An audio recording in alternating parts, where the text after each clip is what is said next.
So the purse is bigger this year. The competition is bigger this year. Yep. And Keegan Bradley, the New Englander, wins the whole thing. Yeah. Could you have written a better script than that, huh? No. I mean, to be elevated, designated, whatever we call this, the bottom line is a $20 million purse. The winner gets $3.6 million. And to have 70 of the top 77 in the world in our field this year, 70 of the top 77. And the only reason 77 is not 100 is that there were injuries, there were players who were ineligible, like from the European Tour and things like that, and people playing on the Live Tour. So there are, of the 77 we could get, 70 were the top 70 in the world. So the player field was phenomenal, and it will be next year again. I mean, the same thing's going to occur with us in 2024. And as Nathan said, we looked at everything. We looked at the Mohegan Sun Club. I think is always a good example. And access to it. How can we make it easier for our fans to get to? Because it's a great club overlooking 17. But you watch all of 16, you watch the tee off of 18, and you watch parts of 15. You can see, and you see 1 and 2 behind you. Yeah. And so the Mohegan Sun Club, we really want to build out and make bigger and better for the fans and for sponsors and everybody else. Yeah, to your point, the Keegan thing too, Andy, we were talking about this. We've known Keegan a long time, right? This is our 17th year with Travelers' title, and we've known Keegan the whole time. I mean, he's obviously a New England kid, and every time we go out there on tour, he's like, man, I want to win your event. And you could see it in his eyes. He's like, this is the one that I want to win the most. I came here as a kid. This, got my love for the game going, and we would see him. We saw him at Augusta this year, and he said, I really want to win Travelers. And to see him kind of it culminate. Andy, you talked to him Sunday morning, before he teed off, and he looked locked in. And when they were chanting his name coming up 18 on Sunday, you could just see it on his face. I mean, with his kids there and the whole deal, to have a local feel like that, it's exactly how we scripted it, Jonas. So it is. And the funny part is every year he calls us for 100 tickets because he's a New England guy, right? And all of his family comes. So this is like a home game for him, really home game. And you have 100 of his family coming every year, and they had a great party after. He said it was like Fenway Park. Yeah. It felt like Fenway Park for him. Yeah. It did. That's pretty cool. I mean, I think Fenway sometimes says we felt like Travelers. We like to flip it around on them a little bit. But I mean, Keegan, again, he's such a New England guy. And the crowd, I mean, they were rooting for him so much. That year that he went head-to-head with Ches Reavie and then, ended up not winning after what happened on 17, that's been in the back of his mind for the last few years. And so I think he had a little bit of a chip on his shoulder this year that he was going to win this one this time. And it proved out. And Keegan shooting a record low 257. Yeah. Low scores across the board this year. Yeah. In your opinions, these low scores, good for golf or bad for golf? I think it's all relative for golf, right? And this year our course was wet because we had some rain, and that changes the nature of the course. And at the same time, the rough wasn't quite as thick as it could be because we didn't really have a lot of warmth before tournament week. So there were elements of it that made it, I would say, more playable in some ways. More gettable for sure for these guys, Yeah, and I think that's really important to understand that, we've had champions. Our average winning score over the last umpteen years has been 16 and a half under. So this is like an extreme. This is like an extraordinarily low number. But at the same time, we've had a lot of great players win at 13, 16, 19, right? So 12 it's been across, one year, so it's been across the board. And so I think you take all that in stride. The course is a great course. It's one of the shorter courses on the PGA Tour. And but it's also challenging in a lot of ways. And the players love to come from the U.S. Open to the Travelers because it's a fun golf course for them to play on. So Andy, when Rory McIlroy finishes up the tournament and he's asked the question, do you enjoy an event like this? And he says, it's not really for me, and cited the technology as rendering the course obsolete. How do you interpret a comment like that? Every year, Jonah, Nathan and I work really hard to talk to every player, every caddy, every wife, every child, every coach, everybody, every sponsor, every fan, and to get their feedback and how we can make this better. And so I would have asked Rory, hey, how can we make this better? And I think he used the word obsolete for the course because of technology. And I took that to heart. Nathan took it to heart. And We've worked since then. We've worked with the PGA Tour. Matter of fact, they were up here on Tuesday this week with their head of course design and with the head rules official, and we spent 4 hours going through the entire course. Now, the important thing to remember is that this all started back in the spring, before Rory ever made his comment. We're always looking for every element of the Travelers Championship to be better than it was the year before. No status quo, always improve. So this had actually started long before Rory's comment, but now is continuing on, and I talked to Patrick Cantlay about it and to Joey LaCava. I've talked to a lot of the players about it, and generally speaking, yeah, there are little tweaks we can make here and there, but generally speaking, the players like the course. And so I think that the tour will come up with a plan, and we're all going to look at it and decide what it is. You know, can we do one or two things every year for the next 2 or 3 years?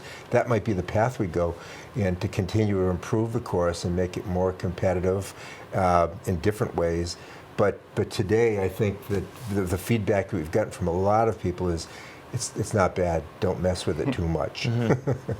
Nathan, how do you make a course more challenging? Is it growing the grass up in the rough? How do you make a course more difficult? Probably depends on which tour player you ask, right? You could do anything to a golf course to make it harder for me, but for the pros, I think it's kind of unique to say, like, hey, whose game does it favor? You know, if you grow the rough up for one guy, the other guy might say, perfect, do that, because that'll now favor me over him. And I think what's unique about our course is it doesn't favor any one player, right? You've had some of the shortest hitters win at our course. You've had some of the longest hitters win at our course. And so I think to kind of jump on what Andy said, when the players look at a golf course that doesn't favor any one player and anybody can win out there, those are the courses they like. And they use this statement, which I understand, I agree with. They say, reward us for good shots and punish us for bad shots. Don't let me hit it in the middle of the fairway and get some weird bounce, you know, and then it does something. Or don't let me hit a bad shot and it kicks onto the green. So I think, you know, what makes a course hard versus easy, it probably depends on, you know, the style of play for a certain guy. But I think overall, the guys like our golf course and they say, look, it's fair. You know, it rewards you for good, it punishes you for bad. And we, you know, there's even been feedback from Rory post that, you know, it wasn't quite, you know, it wasn't blow up the golf course, you know, it is, hey, the ball's going further. Right. How do we make sure that, you know, one, is technology going to allow the ball going further? And what's going to happen to golf courses like this that are really good? You go back to 2017, the first year that Rory played here, and he said, this is an amazing golf course. And he went into why. He started talking about sight lines off the tee box. He started talking about approaches. He started talking about different things. Like, he is a fan of this golf course. I think it's part of, we're getting pulled into a broader conversation about technology. Where is that going? But to Andy's point, I think, you know, there'll be a couple small tweaks that are made, and I think not big ones, because overall, the guys love the golf course. What did Rory mean by the technology rendering the course obsolete? I can kind of maybe give one comment on this. There's a big debate right now. Like, let's take a step back. There's a really big debate right now about technology. You know, should the clubs be limited? Should the ball, you know, only fly a certain distance? Should the pros play one ball and amateurs play another ball? Like, we're in this space right now with science, technology, club manufacturers, golf course design, player preference. Like, what's going to happen to the future of the game from a tech standpoint? And so we're kind of getting pulled into that conversation because there are some people that say, look, make the ball fly not as far. You know, let's make the ball come back 10 yards, and, you know, let's build golf courses around that. Other people are saying, look, technology has increased, but guess what's happening to the winning scores of tournaments? They're staying at 16 under. You know, so even as technology advances, it's not, you know, the scores aren't getting lower and lower and lower. So there's a big debate there right now. And I think, you know, the USGA, the R&A, the PGA Tour, equipment manufacturers, all those people, they're going to figure out what the right move there is, right? And whether a guy hits it, you know, 330 or 332 off the tee at our event, that's not going to, you know, that's not going to make a difference. Yeah, I think too, and I agree, Nathan's absolutely right. I think that the interesting piece, when you spend 4 hours with somebody that's really good at golf course design and a head rules official, you start to understand, like, how do you work this to make this hole just a little more challenging? Like on 10, maybe you don't move the tee box back, but you move it to the left. All of a sudden, the tree that's in the left side of the fairway gets just a little bit more into play. So how do I craft my shot around that tree to get by it? And or on the third tee box, there we were out looking at, okay, moving it back 30 or 40 yards, moving it more to the left. The tree that's right in almost in the middle of the fairway is now in the fairway. Now and there's rough to the right. So now the player really has to look at risk and reward. Yeah. And I think that was a word that they used a lot on Tuesday was, okay, how do we change the risk and reward of this hole to the players and make it more exciting, make it more challenging, whatever. So you listen to that conversation about that, all of a sudden the technology is interesting, but you know what? A longer ball or a longer club or whatever can't get you through the tree. So it's skill that gets you around the tree. To your point on that, I remember, Jonah, they did some work to the course, I think 4 years ago. They did minor tweaks. They did some work to the bunkers, stuff like that. To Andy's point, they're kind of always doing something. But it was the 15th tee box. So we have a beautiful drivable par 4, right? It's one of the shorter holes, but the guys love it. Am I going to go for it? Am I not? But there's water left of the green. And I remember the competitions guy said, we're going to take the tee box. For all the golf nuts out there watching, they'll appreciate this. We're going to take the tee box on the 15th and raise it up about a foot. And I remember asking them, why did you do that? And they said, because now you can see a sliver of the lake, whereas before you couldn't see it over the left. The tee box was lower. The guys knew there was water there, but they raised it up so now when they're standing up there, they can see just a touch of water. And I'm like, oh, you guys are evil. You like to mess with the players. And they said, oh, now it's going to get in their head, that they know there's a hazard over there. So there's little tweaks you can make to just kind of make a golf course, slightly different in how it's playable. So what's the process for making changes on a TPC golf course? What's the next conversation? Is that with the PGA? Well, number one, with the TPC course, the PGA Tour owns it, right? So it's their course. And all the people that we were involved with us on Tuesday were all PGA Tour people, right? Head rules official, head of golf course design, it was all of them.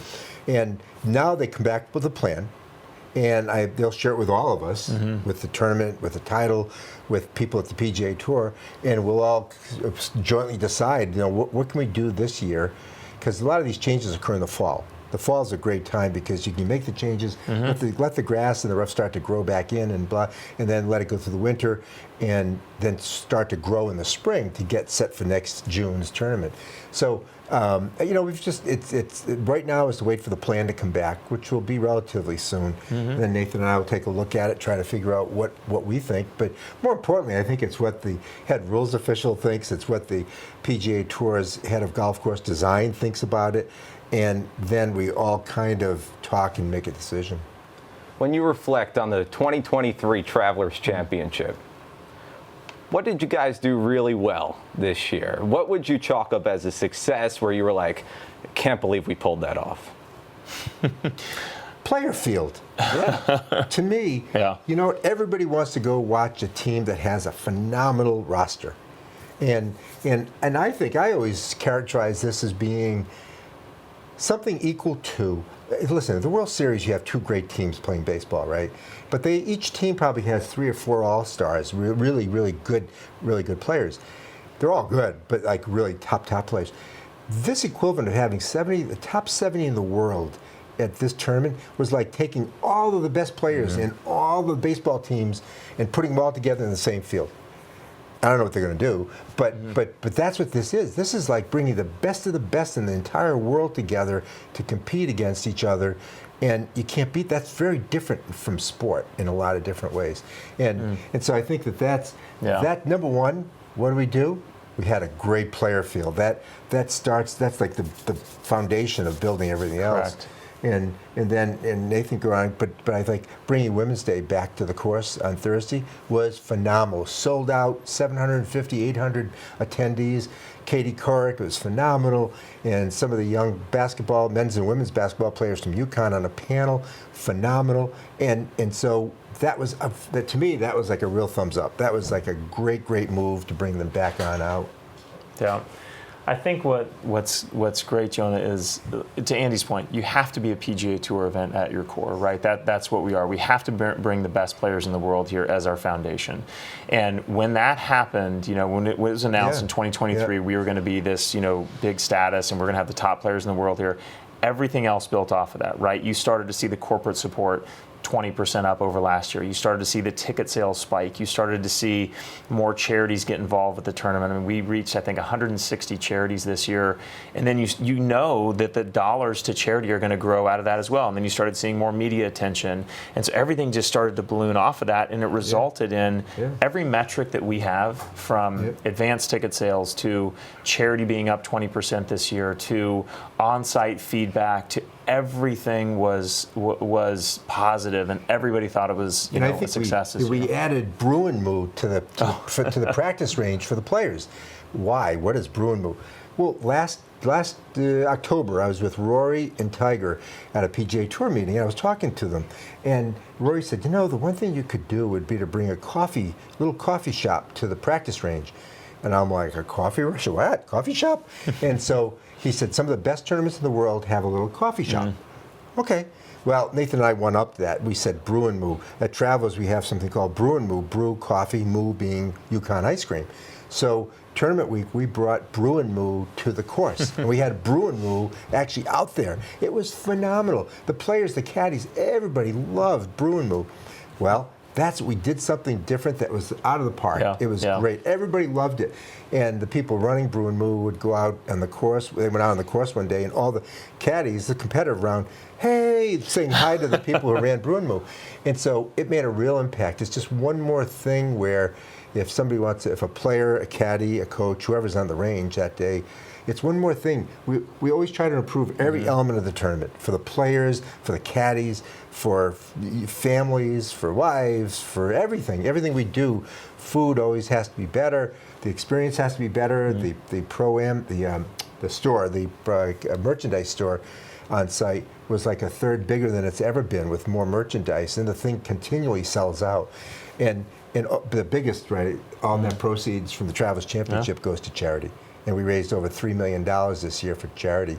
And that made Nathan and I feel really good about what's happening. Did you yourself take advantage of the brew and moo, Andy?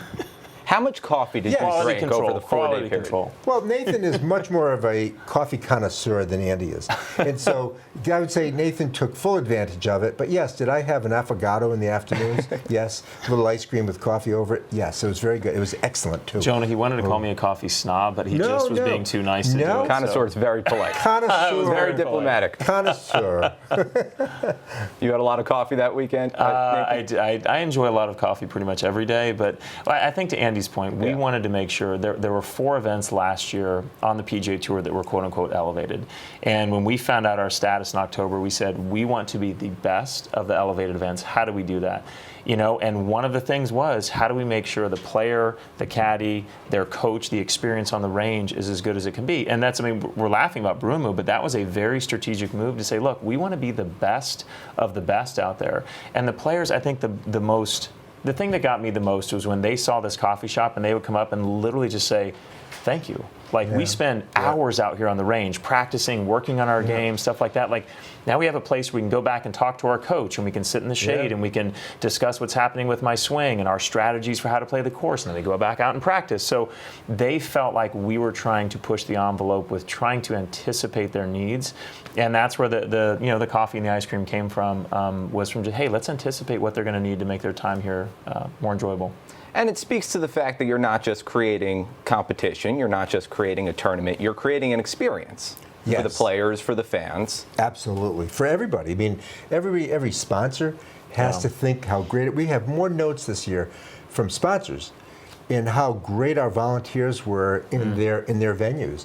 I mean, you can't get better. I mean, from the minute we entered the course, people were greeting us, saying, "Welcome to the Travelers Championship." That's what we train everybody to do. But everybody has to do it from the heart, right? It has to be sincere. And so I always have a saying at Travelers, right? People will say, well, what about leadership? How do you lead? I always say, treat people with respect and appreciation, and they will have a great time and they'll enjoy working on the team. So you have to treat people with respect, with appreciation, and we try to do that. We try to do that with all of our fans, with all of our sponsors, and that's just a really, really important part of how. That's why we don't accept the status quo. No year. You asked, what did we like about what we did this year? I can tell you a few things that I didn't like that we did that could be improved. It's not that it was done poorly.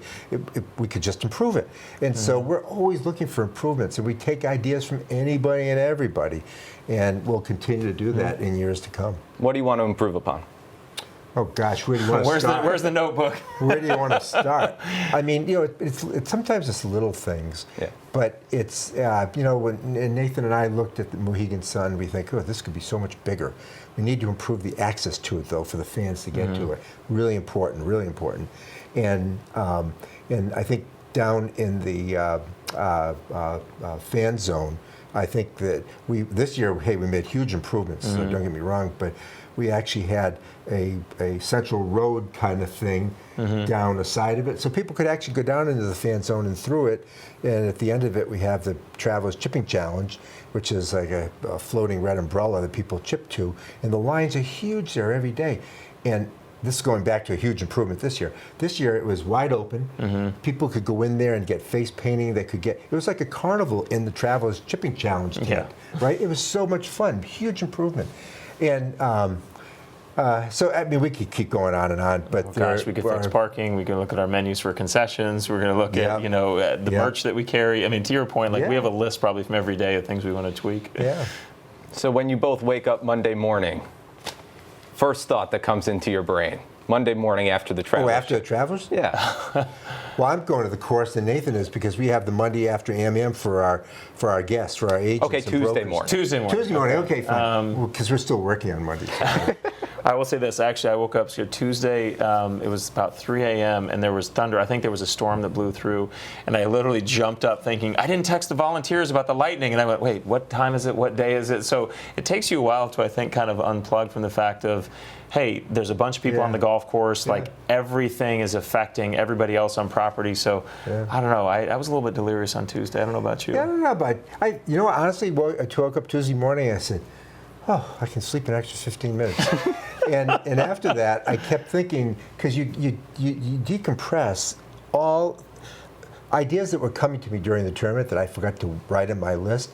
Came to me, and I said, oh my gosh, and I keep a pad by my bed, so I started writing them down so I wouldn't forget them. So there were probably 5 or 6 things that came to my head to something like, okay, silly, this is in the clubhouse, right? The PGA Tour is going to a very healthy menu.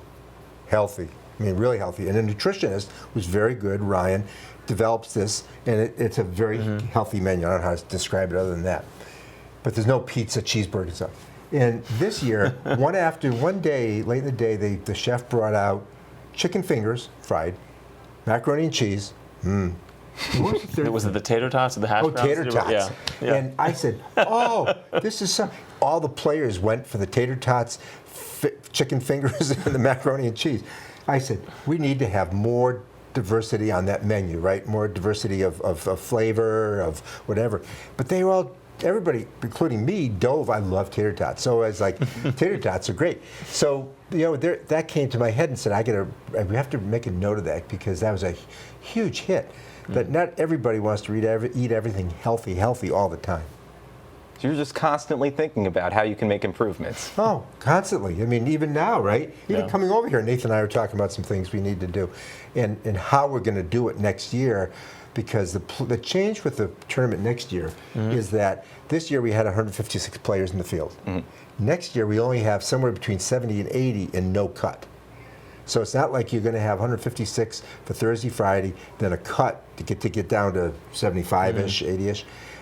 Next year it's all that throughout the entire week. So we don't have as many golfers around, but the golfers you see are going to be all the very best in the world, and you'll see the same guys for all 4 days. And so that has some challenges for us operationally that we have to think about, and we're thinking about it. What sort of challenges does that present when you have a smaller field, but you know who's going to be there for all 4 days?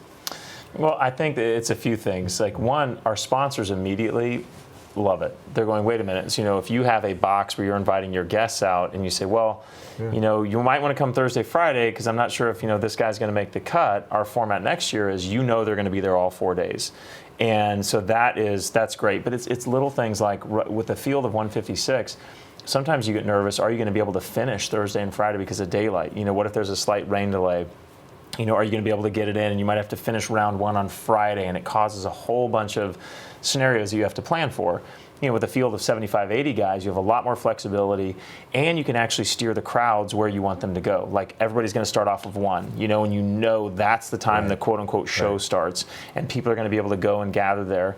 To fit 156 in, you have to start off of 1, you have to start off at 10, they rotate, they cross over. I mean, logistically, it's a puzzle that you have to piece together. So you just got to go through, okay, parking, when are people going to show up with, going off of 1 tee? How do you plan for, stuff that you can finish on the back 9 because the players are on the front 9. Just moving bodies around the golf course and making sure they have a good time when you have, going off of the first tee. So a bunch of little things. The parking thing you're talking about, Nathan said, all of a sudden now we take up all the parking spaces in front of the clubhouse for 156 players on Thursday and Friday.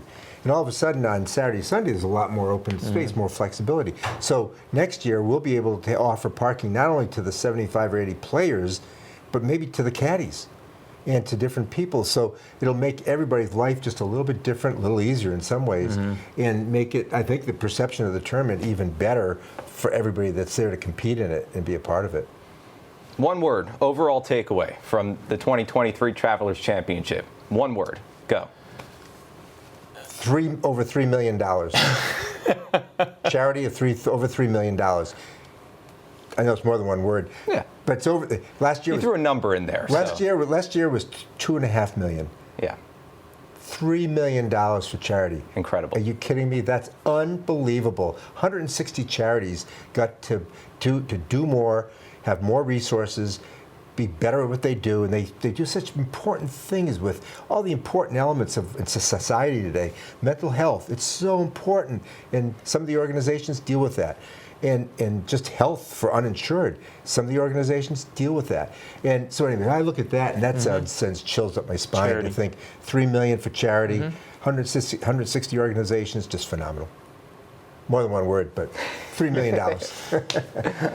Charity for you too, Nathan? Well, since he said charity, I'll go to a different epitome. And the reason I use that is there was a quote that was being circulated our week by some people at the PGA Tour, and they said, this is the epitome of what an elevated event should look like.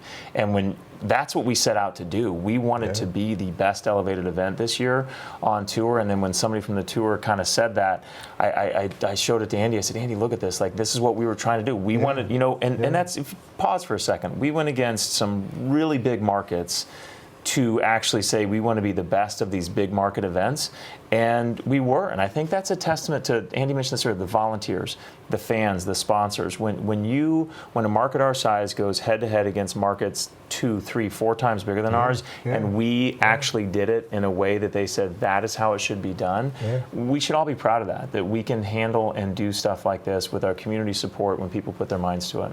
So now that it's all over, what do you want to say to the fans? All the fans who showed up. Thank you. I would say, we could put on the greatest event ever. If nobody shows up and you don't have that kind of energy, the players talk about it with the fans. They say, the fans come out at this event like no other event. They said it feels like a major, it feels like a Ryder Cup, it feels like, the fact that they were chanting Keegan Bradley when he was walking up 18, he's like, you don't get that at events. You get applause, you get like, yes, we have, I think, the best fans on the PGA Tour. So to the fans, they're the ones that create that environment that the players are like, yes, this is what we want to compete in front of. And so they've created some of the greatest moments. In 2000, we had no fans. It was the most depressing thing. 2020, yeah. 2020, right? Yeah. That's what I said, 2020. So that's the most depressing thing I've ever seen. And I think we have the best fans in the world. Any sport. I'll put our fans against anybody because they're very knowledgeable about golf. They're knowledgeable about who the golfers are in the field, and they're not afraid to chant whoever it might be. And when we had the whole playoff, they were chanting for the two for Harris English, right? And they get tired of chanting for the two players. Now they sat chanting sign guy, sign guy, sign guy, and I'm like, I can't believe this. This is hilarious. They're chanting for the sign guy. So I said to the young guy who was carrying the placard, I said, did you know they're going to be chanting for you today? He goes, I was just filling in for my friend who couldn't come today. And I'm like, funny. whoa, what a day you've had. So I think that our fans are the best in the world. I think that's really important. And I'd say to our fans, get ready for next year. Because if you thought this year was fun, you better hang on, because next year will be even better. And we're going to figure out what that all means. But we'll have a great player field. We'll have great fans out with us. And it's going to be great weather, and all net proceeds will go to charity, and we'll raise over $3 million again for charity. Already looking forward to it. I know you both are as well. Absolutely. Yeah. Andy Bessette, Nathan Grube, thanks so much for coming on. Appreciate it. Thank you. Thanks for the This was great. Appreciate it.